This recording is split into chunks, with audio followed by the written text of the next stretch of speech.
안녕하세요, 여러분. 시작 온라인 멘토링에 오신 것을 환영합니다. 오늘은 대학 3학년 2학기 여러분이 꼭 준비해야 할 것들에 대해 이야기해 보려고 합니다. 대학 생활도 중반을 넘어가고 진로 선택과 구체적인 준비가 더욱 중요해지는 시기죠. 이 중요한 시기에 무엇을 어떻게 준비해야 할지 저와 함께 알아보겠습니다. 본격적인 전공과 학점 관리에 앞서 2학년부터 배운 전공 과목들에 대해 이해가 많이 부족하다고 생각되는 분들은 아직 늦지 않았으니 혼자서 관심 있거나 흥미를 느끼는 2학년 전공 과목부터 복습하셔야 합니다. 그렇다고 모든 부분을 복습할 필요는 없고 3학년 전공 심화에 필요한 부분만 복습하셔도 됩니다. 부족한 부분은 이전 영상인 2학년 2학기 영상을 참고하셔도 됩니다. 취업을 희망하신다면 베이스가 없는 상태에서 심화 전공 과목들을 외워봐야 면접에서 들통나게 됩니다. 만약 2학년 전공부터 현재 배우는 전공 과목들에 대해 적절한 수준의 이해를 가지고 계시다면 앞으로의 내용에 집중해 주시길 바랍니다. 3학년 2학기는 전공 수업에서 심화된 내용을 배우는 시기입니다. 이 시기의 학점 관리는 매우 중요합니다. 4학년 1학기까지 이어지는 학점 관리가 여러분의 졸업 성적을 결정하게 되니까요. 이제는 단순히 개념을 이해하는 것만이 아니라 전공 분야의 내용들을 복합적으로 이해할 줄 알아야 합니다. 또한 취업을 희망하신다면 4학년 때 더욱 깊게 공부할 분야를 정하는 것을 추천드립니다. 3학년 2학기부터 겨울방학까지는 앞으로 취업할 분야를 미리 정하는 시기입니다. 관련 내용은 다음 장표에서 추가로 설명드리겠습니다. 특히 전공학점은 여전히 중요한 지표입니다. 취업과 대학원 진학 모두에서 학점이 중요한 역할을 하기 때문에 지금까지의 성적이 좋지 않았더라도 4학년 마지막까지 잘 관리하면 성적을 끌어올릴 수 있습니다. B+ 이상의 성적을 유지하고 특히 전공 과목의 성적을 신경 쓰세요. 실제로 해당 전공이 어떤 분야에서 사용되는지 찾아보고 어떻게 활용되는지 찾아보세요. 학습한 이론이 관련 산업 분야에서 어떤 문제 해결에 도움이 되는지 파악하는 것이 중요합니다. 이러한 과정들은 모두 전공 지식에 대한 깊은 이해뿐만 아니라 자연스럽게 자소서, 면접 준비에 바탕이 되기 때문에 앞 내용들을 꼭 기억해 주시길 바랍니다. 이제는 본격적으로 진로를 확정 지어야 할 때입니다. 취업을 준비할 것인지, 대학원을 목표로 할 것인지 구체적인 결정을 내려야 합니다. 취업을 목표로 한다면 자신이 관심 있거나 원하는 직무와 그 직무가 속한 산업의 최신 동향을 파악해야 합니다. 같은 직무여도 어떤 산업이 뜨고 어떤 산업이 지는지 분석하는 것이 중요합니다. 추후 이직을 생각하더라도 뜨는 산업에 있다면 더욱 다양한 산업군으로 이직할 수 있는 기회가 있습니다. 지금부터는 관심 기업의 공채 일정을 체크하고 4학년 어느 시기에 지원을 할지 계획하고 그 기업들이 원하는 직무 역량을 어떻게 강화할지 구체적인 계획을 세워보세요. 또한 주변에 취업한 선배를 통해 현업 종사자들에게 조언을 구해보는 것도 매우 중요합니다. 아직 확실한 방향을 정하지 못했다면 두 가지 길을 모두 열어두고 준비하세요. 하지만 도피성 대학원 진학은 절대 추천하지 않습니다. 취업 준비와 더불어 연구에 대한 흥미가 있다면 대학원 진학 가능성도 고려해보는 것이 좋습니다. 대학원 진학이 연구와 맞지 않는다고 판단되면 나중에라도 취업을 준비할 수 있도록 양방향으로 준비하세요. 사실 이 내용은 2학년 2학기부터 3학년 1학기 사이에 멘토링 되어야 하는 내용인데 컨텐츠상 이번 영상에서 다루게 되었습니다. 3학년 2학기부터는 취업 준비가 본격적으로 시작됩니다. 이제부터는 목표 직무에 맞는 구체적인 경험과 준비가 필요합니다. 인턴십은 취업에 도움을 줄 뿐만 아니라 전반적인 회사 업무와 실무에 대한 이해를 할 수 있는 매우 중요한 요소입니다. 기업들이 원하는 실무 경험을 쌓기 위해 관심 있는 회사나 관심 있는 직무 관련된 인턴십을 찾아보세요. 학교에서 제공하는 기업 인턴십 프로그램에 지원하거나 외부 대외 활동을 어떤 것이든 좋습니다. 취업 관련 카페나 교내 취업지원센터에서 정보를 찾아보세요. 모든 취업 준비에 자격증이 필수라고 말씀드리진 않겠습니다. 하지만 목표하는 직무에 자격증이 필요하거나 자격증이 중요한 직무라면 자격증 준비를 미리미리 해두세요. 산업군에 따라 요구되는 자격증이 다를 수 있으므로 관련 자격증을 조사하고 취득 계획을 세우는 것이 중요합니다. 또한 대외활동, 공모전, 학내 프로젝트 등 다양한 스펙도 잊지 마세요.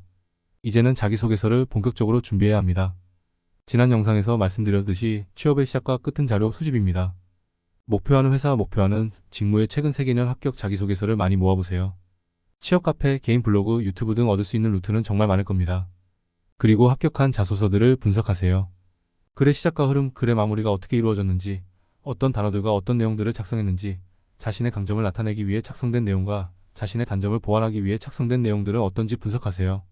그 이후에 자소서 연습을 시작해도 늦지 않습니다. 절대 기본 바탕 없이 자소서 작성을 시작하지 마세요. 본격적인 대학원 진학 멘토링 전에 대학원 진학을 희망하시는 분들이 계시다면 반드시 현재 대학교보다 상위 대학교로 지원하시길 바랍니다.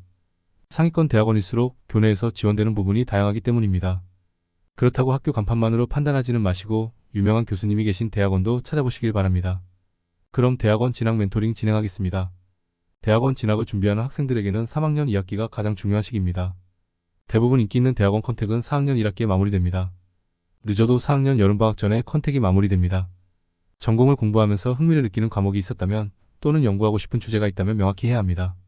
학부 과정에서 배운 내용을 바탕으로 관심 있는 연구 주제를 구체화하고 이를 바탕으로 해당 주제 관련하여 유명한 교수님을 찾아보거나 어떤 대학원에서 어떤 분야의 연구를 하는지 찾아보세요. 랩실을 찾기 어려우시다면 간단하게 상위권 대학원을 모두 찾아보시면 됩니다. 학과가 같더라도 내가 원하는 연구 주제를 다루지 않을 수도 있기 때문에 모두 찾아보시는 것을 추천드립니다. 원하는 교수님이나 랩장 방장께 이메일이나 직접 방문 컨택하여 연구실의 연구 방향과 환경을 파악하세요. 직접적인 연락이 어려우시다면 해당 학과 사무실로 전화하여 문의하는 것도 방법입니다. 단 직접 방문 시 반드시 사전에 방문 예약을 하시고 방문하시길 바랍니다. 교수님들이 바쁘시기 때문에 예약 없이 방문시 계시지 않을 수가 있기 때문입니다. 또한 이메일을 보낼 때는 자신이 어떤 연구에 관심이 있으며 해당 교수님의 연구와 어떻게 연관이 있는지를 구체적으로 설명하는 것이 좋습니다. 구체적인 설명이 어렵더라도 공부하고 싶은 내용들을 작성하는 것도 방법입니다. 컨택 시 연구실에서 주로 다루는 연구 주제를 잘 파악하고 부족한 부분은 미리 준비하세요. 지원하려는 대학원의 입학시험 일정과 필요 과목을 확인하고 지금부터 시험 준비를 시작하세요. 또한 대학원 입시에서 학점이 중요한 만큼 학점 관리에 신경 쓰고 관련 시험 준비도 소홀히 하지 마세요. 3학년 2학기는 다양한 기회를 최대한 활용할 수 있는 마지막 시기입니다. 4학년이 되면 취업 준비로 더욱 바빠지기 때문에 남은 학기 동안 학교가 제공하는 기회들을 적극적으로 활용해야 합니다. 학교에서 제공하는 리더십 프로그램, 세미나, 해외 교환학생 프로그램 등을 미리 확인해 보세요. 지금이야말로 자신의 이력서를 풍부하게 만들 수 있는 좋은 기회입니다. 다양한 프로그램에 참여하면서 글로벌 감각과 리더십 능력을 키워보세요. 학내 동아리 활동을 통해 비슷한 관심사를 가진 사람들과 네트워킹을 할 수 있습니다. 동아리 활동은 나중에 인정 네트워크로 이어질 수 있으니 학내외 네트워크를 형성하는 데 신경 써보세요. 교내 동아리가 애매하신 분들은 취업 카페에서 모집하는 취업 준비 모임에 참석하는 것도 방법입니다. 취업 준비 모임도 케바케지만 모임이 끝나고 친분 명목의 식사 자리, 술자리가 있는 모임은 피하시길 추천드립니다. 취업 준비와 학업, 진로 탐색이 중요하긴 하지만 개인 생활과의 균형도 매우 중요합니다. 회사는 공부만 공부벌레를 뽑는 게 아닙니다. 적절한 취미 활동을 하면서 건강한 생활을 하는 직원을 뽑는 것입니다. 아직 본격적인 취업과 대학원 준비로 인한 스트레스는 적으실 거라 생각하지만 미리 준비를 하시는 성격이거나 스트레스를 쉽게 받는 분들은 스트레스를 적절히 관리하시길 바랍니다. 취업과 대학원 진학이 인생의 전부가 아닙니다. 자기만의 스트레스 해소법을 찾아 꾸준히 실천하는 것이 좋습니다. 운동이나 독서를 해야만 스트레스 해소가 되고 취미 활동을 하는 것이 아닙니다. 아무것도 안 하기 등 마음의 여유를 가질 수 있는 취미 활동을 유지하세요. 학업 이외에 관심 있는 기술을 배우거나 자신을 성장시킬 수 있는 활동을 병행하세요. 자기계발은 대학생활뿐만 아니라 사회에서도 언제 빛을 발할지 모르는 중요한 역량입니다. 자기계발이 되어야 다른 것들도 같이 할 수 있습니다. 오늘은 대학 3학년 2학기 여러분이 꼭 해야 할 일들에 대해 알아보았습니다. 이제는 진로를 구체적으로 설정하고 그에 맞는 준비를 해야 할 시기입니다. 여러분이 어떤 길을 선택하든지 그 선택을 응원하고 함께 준비해 나가겠습니다. 항상 여러분의 성공적인 시작을 응원하는 시작 온라인 멘토링이었습니다. 오늘도 함께 해주셔서 감사합니다. 다음 영상에서는 4학년 2학기가 아닌 취업에 관해 더욱 깊은 내용으로 찾아뵙겠습니다.